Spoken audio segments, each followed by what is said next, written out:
I wasn't expecting to find one of Victorian England's most scandalous women buried inside an abandoned Scottish church. But here on the banks of the Tay, in the romantic city of Perth, Euphemia Effie Gray lies cold and still, surrounded by her family. Built in 1635 on the site of an earlier medieval church, the Old Kinnoull Parish Church sits on a rise above the currently bursting River Tay. Today it exists only as a burial mausoleum for the Earls of Kinnoull and the crumbling, decaying tombstones that surround it. Hundreds of lives and bodies decaying beneath our feet. Inside, the atmosphere makes the hairs on your arms stand on end. The history of the place, the weight of the past, the feeling of being watched is almost palpable. Even the railings here have been cut down to stubs. Originally installed to protect the dead from bodysnatchers in the Victorian era, many were later taken to be used as scrap metal during the World Wars. Within one of the railed-off areas we find the name of Effie Gray, a woman whose life became legend. Young, beautiful and intelligent, she married the celebrated art critic John Ruskin at the age of 19 in the spring of 1848. But the marriage took a tragic turn and would become one of the most infamous scandals of Victorian England. 6 years later, annulment proceedings revealed the shocking truth.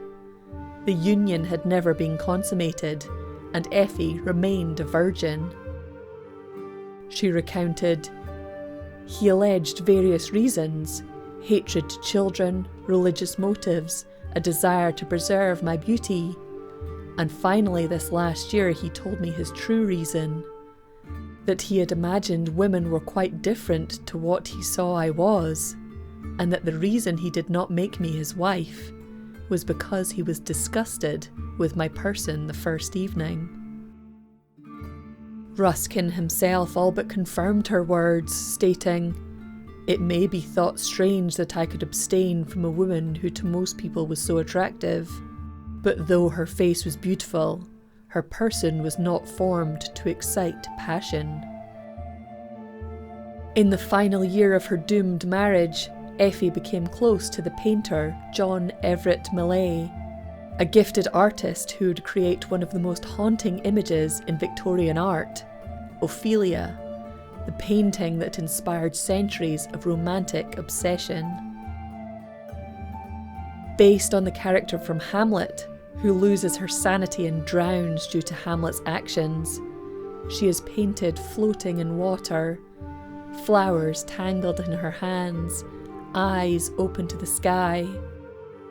The image endures, shaping romantic aesthetics even today, resurfacing in music and art, and inspiring references such as Taylor Swift's song of the same name, and album cover art where she is depicted as a showgirl floating in water, just like Ophelia.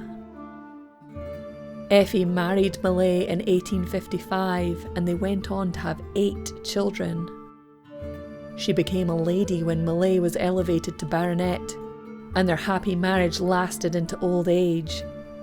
She died in 1897, just 16 months after her husband.